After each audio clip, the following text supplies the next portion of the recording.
Get out! Don't ever let me see you come back! Please, I just need some drugs for my mum. Get out. The words hit like a slap across the face. Every head in the store turned. Shopping carts stopped moving. A child somewhere near the cereal aisle went quiet. Get out of my store. This is not a place meant for people like you. The manager's voice was loud, deliberately loud, the kind of loud that won an audience. And he had one. Dozens of eyes watched as he pointed toward the door, his face twisted with something between disgust and performance. The woman standing in front of him said nothing. She didn't argue. She didn't cry. She simply turned, wrapped one arm around the frail elderly woman beside her, and walked out, slowly, with whatever was left of her dignity. That was the moment everything changed. Not for her, not yet, but for the man standing across the street who saw every single second of it. Welcome to Echo Tales. I'm your host, and tonight, we're telling the story of a Tuesday morning that nobody in that store will ever forget. A story about hunger, about cruelty, and about what happens when quiet power decides to get involved. Stay with me. 3 days before that Tuesday, Sarah Mensa's life had already fallen apart. She was 29 years old. She had a laugh that could fill a room and a mind sharp enough to have worked her way up to office manager at a mid-sized logistics company in the city. She paid her rent on time. She sent money home to her mother every month without fail. She was, by every measure, a woman holding things together. And then the company folded overnight. No warning. No severance. Just an email at 6 a.m. and a locked office door by noon. Sarah had been saving, but not enough.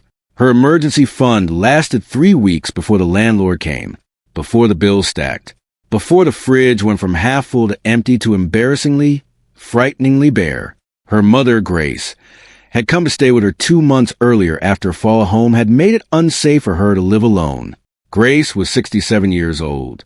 She had arthritis that had spread to her knees and lower back, high blood pressure that had never been fully under control, and a prescription she needed to take every morning without fail.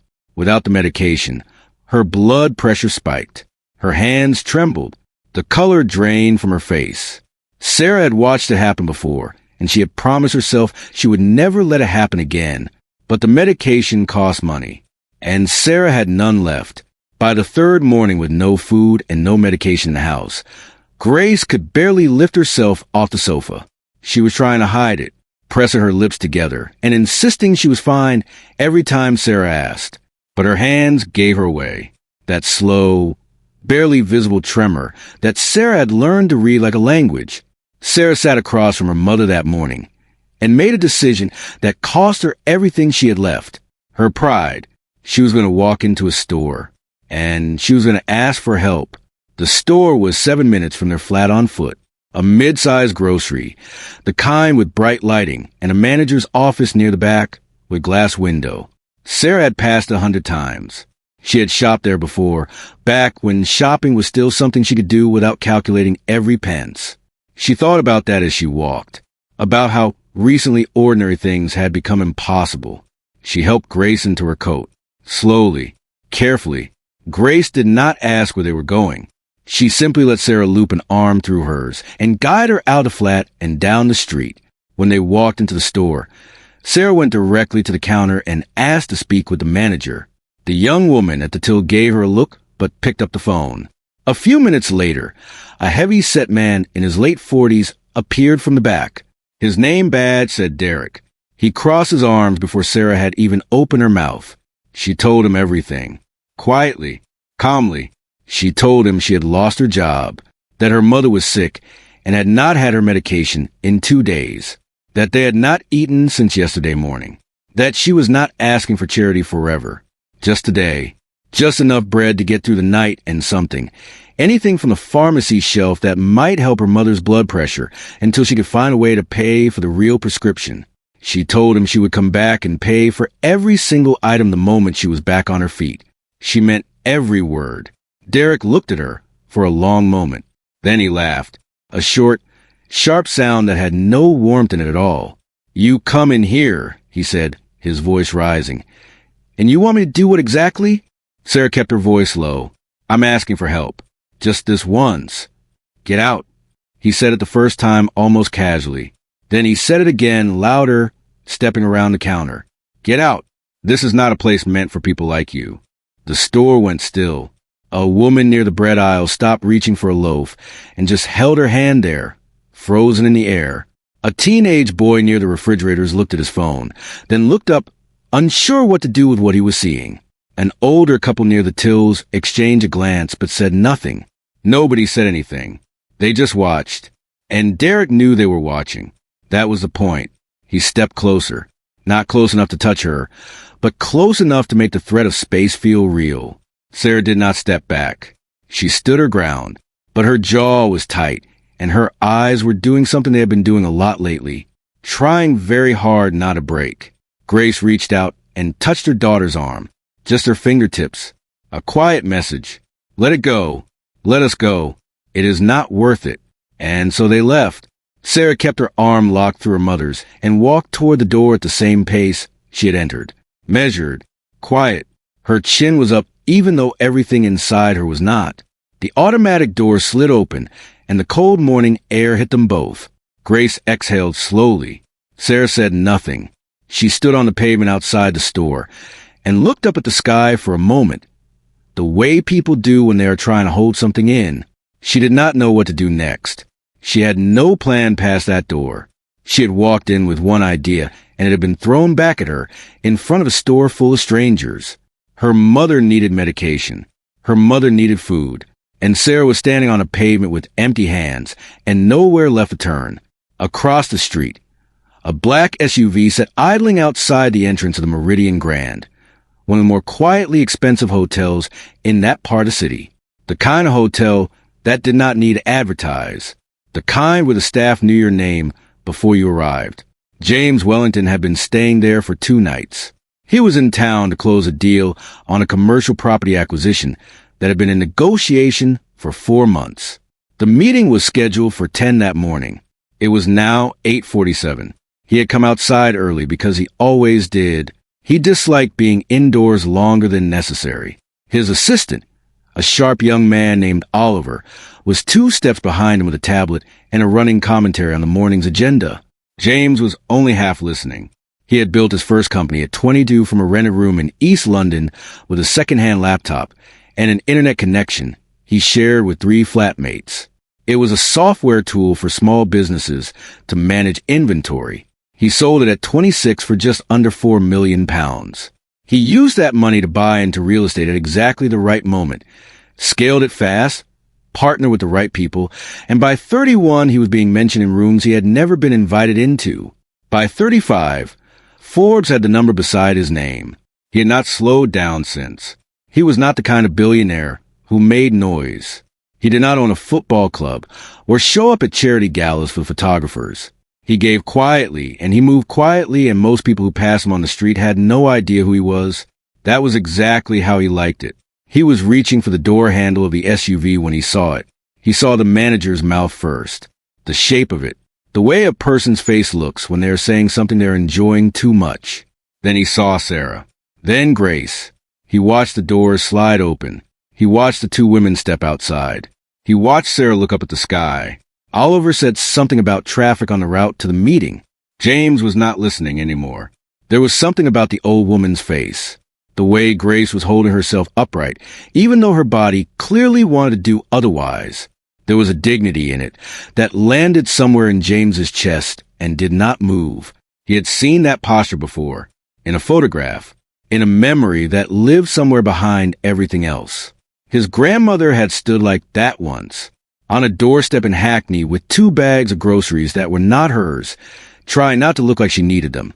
James handed Oliver the tablet, pushed the meeting to 11. Oliver blinked. James, Hargreaves has been waiting 4 months for this. To 11, Oliver. He was already crossing the street. He moved without urgency. No performance, no announcement. He simply walked across the road as if it were the most natural thing in the world, which to him in that moment, it was. Sarah noticed him when he was about 10 feet away. She straightened slightly the way people do when a stranger approaches, and they are not sure of the intention. Her eyes were guarded. She had already used up her trust once this morning.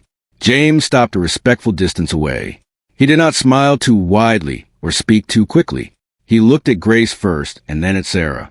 "Forgive me for interrupting," he said. His accent was London, calm and unhurried. "I was across the street. I saw what happened in there." He paused. "Are you both all right?" Sarah studied him for a half second. "We're fine," she said. The automatic answer. The one that meant the opposite. James nodded slowly.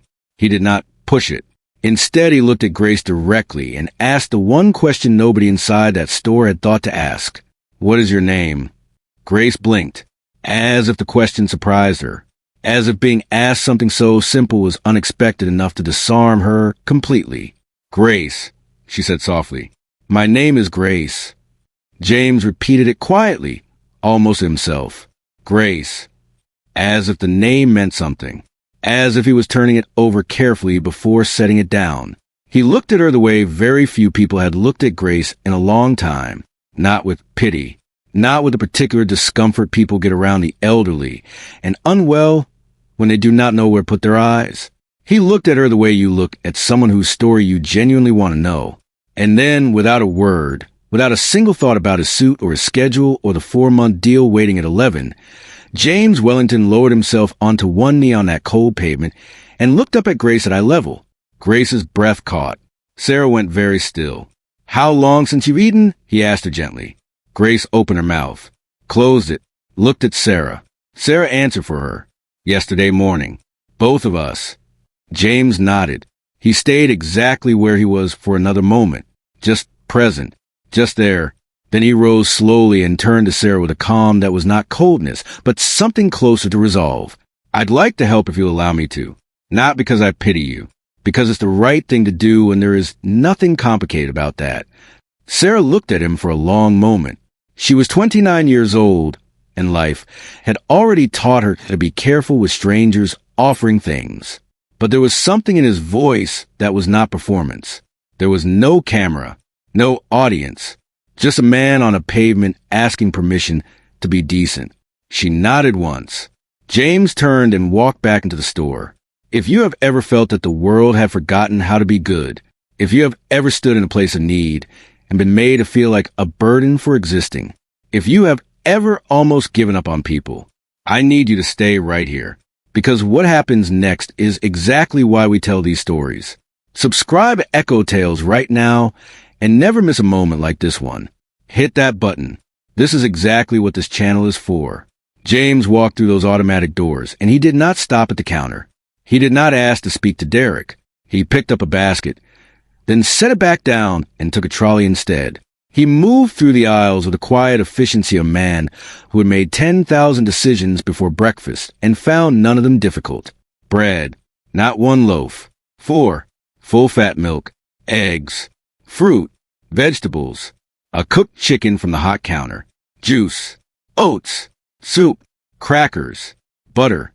He moved without hesitation, without theater, filling that trolley with the calm of someone who has decided and does not need to announce it. He stopped at the pharmacy section near the back of the store. He looked at the blood pressure medications on the shelf, took a photograph of the names, and called someone. 2 rings. A voice answered. "Nathaniel, I need you to call in a prescription. Elderly woman, high blood pressure, been without medication 2 days. I'll send you the shelf options I'm looking at now. Find out what she needs and call the nearest pharmacy that can fill it within the hour." A pause. "Yes, now, thank you." He dropped the phone into his pocket and added 3 of the available over-the-counter options into the trolley as a bridge. Not a solution. A bridge until the real prescription came through. He thought about everything. He always thought about everything. He added vitamins. He added a box of the good tea, the kind with the green label. He did not know why that specifically. Something about Grace's face told him she was the kind of woman who had always kept a decent tea in the cupboard before things fell apart. He wheeled the trolley to the till. The same young woman from earlier scanned each item without looking up. James paid with a tap of his card and did not wait for the receipt. He loaded the bags into the trolley himself, wheeled it to the door, and stepped outside.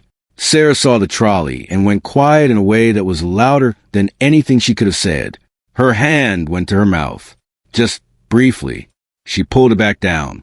She was not the kind of woman who let herself be seen falling apart, and James could see that and respected it completely. He set the bags down gently beside her.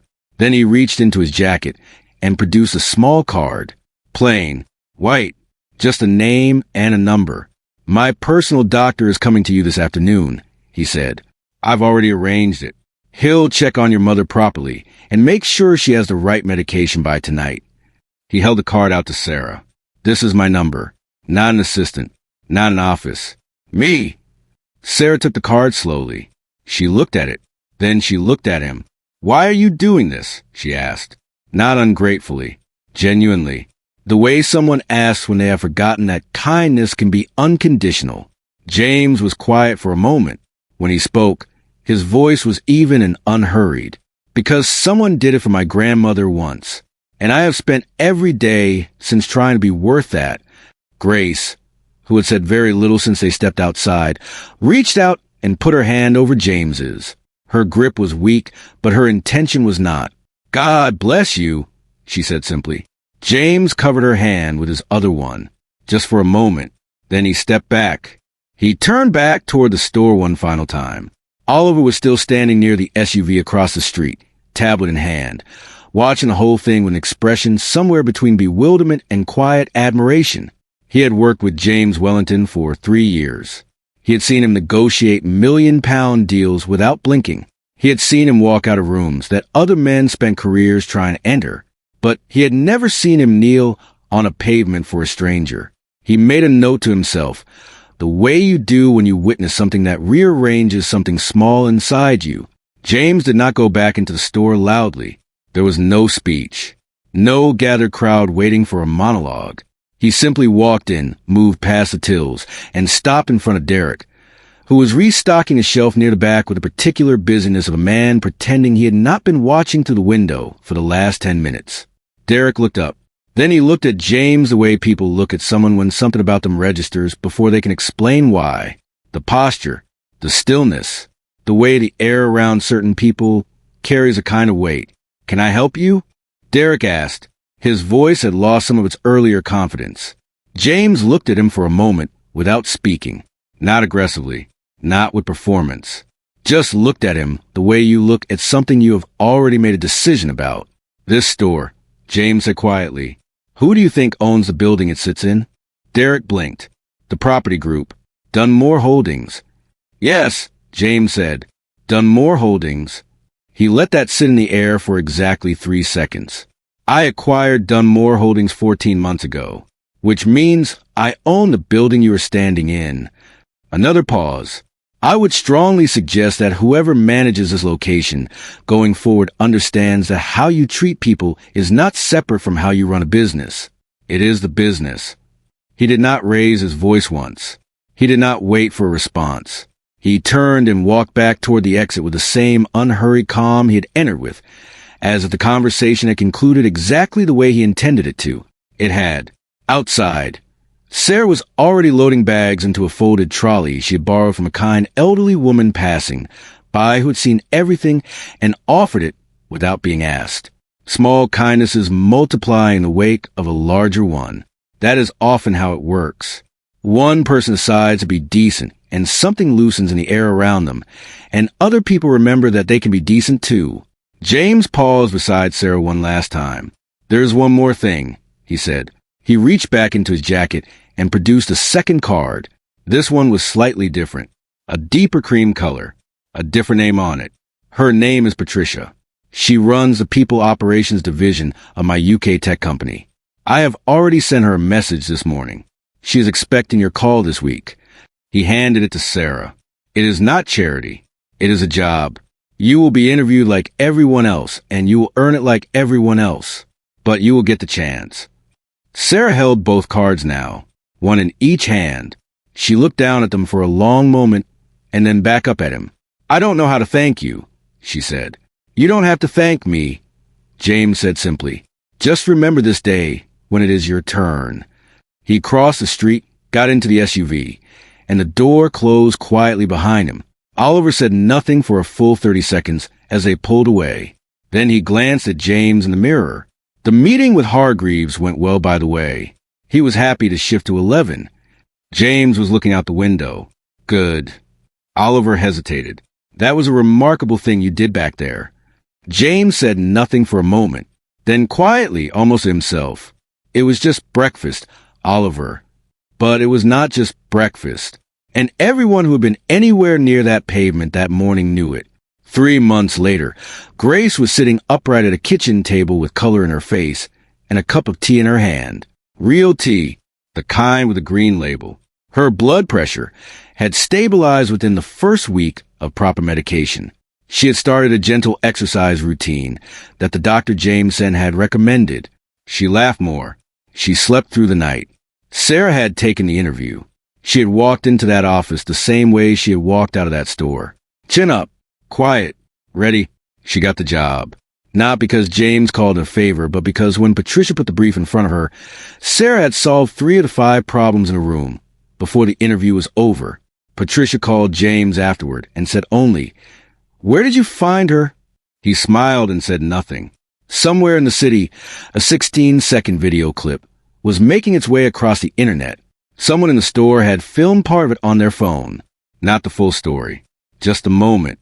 A man in a dark coat kneeling on a cold pavement in front of an elderly woman, looking up at her with complete attention. The caption read simply, "I almost stopped believing in people. Then I saw this." It had been shared 400,000 times by Thursday, and in a flat that now had food in the fridge and medication in the cabinet, and 2 job offer letters framed on the wall that Sarah had framed herself because some things deserved to be remembered, Grace picked up her tea, looked out the window at the morning, and said what she always said now when the day started well. God is not finished with us yet. And she was right. If this story moved you, if it reminded you that there is still good in this world, and that one person with a willing heart can change the entire direction of someone's life, then this channel is exactly where you belong. Subscribe to Echo Tales right now. Turn on your notifications so you never miss a story. Leave a comment below and tell me the one word that this story made you feel. One word. Drop it down there. And share this with someone today who needs to be reminded that faith in humanity is never completely lost. We will see you in the next one.